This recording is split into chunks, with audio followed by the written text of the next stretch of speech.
बिहार चुनाव पर ओवैसी का मास्टर प्लान तैयार। 32 सीटों पर एआईएमआईएम लड़ेगी चुनाव। बिहार चुनाव को लेकर ऐलान होते ही ओवैसी खूब एक्टिव नजर आ रहे हैं। बिहार दौरे पर भी ओवैसी आए और उन्होंने बड़ा ऐलान किया।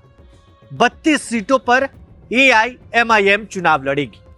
किसको नुकसान करेगी, महागठबंधन या एनडीए, और कैसे इस चुनाव में समीकरण साधने की कोशिश की जाएगी, क्या समीकरण बदलेगा, क्या कुछ होगा, तमाम चीजों की जानकारी हम परितोष से लेंगे।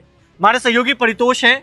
क्या खबर है? आज 32 सीटों की चर्चा हो रही है जिस पर ओवैसी इस बार चुनाव में जो है अपना दम दिखा सकते हैं। वो 32 सीटें परितोष कौन कौन सी हैं, जरा सबसे पहले 32 सीट पर आएंगे। सबसे पहले आपको बता दें कि एआईएमआईएम महागठबंधन में शामिल होना चाहती थी जी।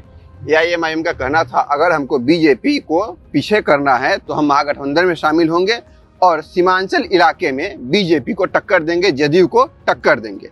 लेकिन जब तेजस्वी यादव अपना यात्रा निकाल रहे थे तो उसके बाद एआईएमआईएम के बहुत सारे कार्यकर्ता उनके साथ गए, उनके सामने गए, पोस्टर बैनर लेके कि हमें भी महागठबंधन में शामिल कीजिए। लेकिन सीधा कहना था लालू यादव और तेजस्वी यादव का कि अगर आपको बीजेपी को हराना है तो आप महागठबंधन में शामिल नहीं होकर भी हरा सकते हैं, आप हमें अकेले लड़ने दीजिए, 1-to-1 फाइट होने दीजिए। तो ओवैसी का इस पे कहना था, या यहाँ के जो बिहार के प्रदेश अध्यक्ष है अख्तरुल ईमान, उनका भी कहना था कि हम बिना लड़े कैसे आपको जीतने दें जी। हम रहेंगे, हमारा भी वर्चस्व होना चाहिए, हम भी यहाँ पर बताएंगे कि हमारी यहाँ पर प्रासंगिकता है। अगर हम चुनाव नहीं लड़ेंगे तो हम यहाँ से खत्म ही हो जाएंगे। 2020 के चुनाव में सीमांचल से 5 सीट एआईएमआईएम जीती थी, उसमें से 4 लालू यादव, जब सत्ता परिवर्तन हुआ था तो लालू यादव के कहने पर छोड़ के पार्टी चले गए थे, सिर्फ एक बचे थे अख्तरुल ईमान। बिल्कुल जी। तो 4 दिन पहले जब यहाँ पर ओवैसी आए थे तो उन्होंने कुछ ढांचा तैयार किया और सब कुछ तय करके यहाँ से चले गए। फिर कल लिस्ट आई थी एक कि यहाँ के जो प्रदेश अध्यक्ष है उन्होंने यहाँ के जो उनका नाम मैं लिया था। उसके बाद यहाँ के जो आदिल हुसैन उनके प्रवक्ता है, उन्होंने प्रेस कॉन्फ्रेंस कर बताया कि 16 जिलों के 32 सीट पर हम उम्मीदवार उतारेंगे। 16 जिलों के 32 सीट। इस बात को नोट कीजिएगा, 16 जिलों में बड़ी तैयारी एआईएमआईएम कर रही है। जी। इनमें सबसे पहले आपको हम बताते हैं किशनगंज जिले के बहादुरगंज, ठाकुरगंज, कोचादामन और किशनगंज विधानसभा से ये लोग अपना उम्मीदवार उतारेंगे। पूर्णिया जिला के अमौर, बायसी और कसबा विधानसभा से, कटिहार जिला के बलरामपुर, प्राणपुर, मनिहारी, बरारी और कदवा विधानसभा, अररिया जिला के जोकीहाट और अररिया विधानसभा से उम्मीदवार उतारेगी एआईएमआईएम। उसके बाद गया के शेरघाटी और बेला विधानसभा से, फिर है मोतिहारी जिला के ढाका और नरकटिया से, नवादा के नवादा शहरी जो विधानसभा है उससे, जमुई के सिकंदरा, यहाँ से जीतन राम मांझी जीतते हैं, उनसे टक्कर होने की उम्मीद है। मतलब जीतन राम मांझी के खिलाफ? जी, जीतन राम मांझी के कैंडिडेट के खिलाफ। बिल्कुल। प्रफुल्ल मांझी उनका नाम है। फिर भागलपुर जिला के भागलपुर और नाथनगर विधानसभा से, सिवान जिला के सिवान विधानसभा से, दरभंगा, यहाँ पर मुस्लिम आबादी काफी है, जाले जहाँ से जीवेश मिश्रा जीतते हैं, केवटी, दरभंगा ग्रामीण और गौरा बौराम से अपना उम्मीदवार ये लोग उतारेंगे। समस्तीपुर जिला के कल्याणपुर विधानसभा, सीतामढ़ी की बाजपट्टी, यहाँ से रंजू गीता और मुकेश यादव का नाम आगे चल रहा था।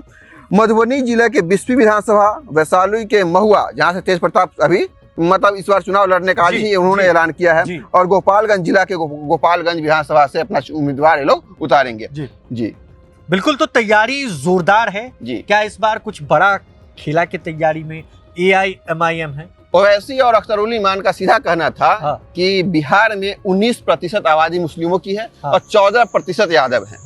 बहुत मतलब तेजापन से आप देख रहे होंगे, एक जगह मुस्लिम में भी तो जातियां होती है, उन सबको एक धर्म में बांटा गया है और 14% यादव को अलग रख के इनका कहना है कि अगर 14% वाला का सीएम बन सकता है, डिप्टी सीएम बन सकता है, ये लोग शासन चला सकते हैं, तो हम अपने 19% को एक साथ ला के क्यों नहीं चला सकते। मतलब लालू तेजस्वी के एमवाई समीकरण को तोड़ने के फिराक में ओवैसी बिहार में। और इनका जो पोस्टर लगा होता है उस पे लिखा होता है बहुत हुआ झंडावरदारी, अब की बार चाहिए हिस्सेदारी।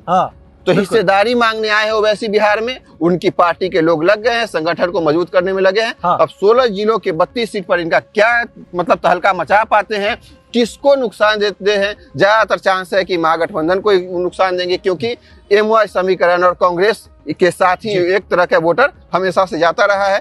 अगर ओवैसी के पाले में आते हैं तो नुकसान महागठबंधन को ही होने की उम्मीद है। चलिए, बिल्कुल अब देखने वाली बात है। AIMIM 16 जिलों के 32 विधानसभा सीटों पर तैयारी कर रही है।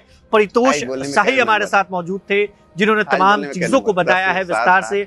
हम आपके समक्ष रखने की कोशिश कर रहे थे। कैमरे के पीछे हमारे सहयोगी रंजन मौजूद थे। आपका बहुत बहुत शुक्रिया। प्रभातखबर.com, विश्वास वही, रफ्तार नहीं।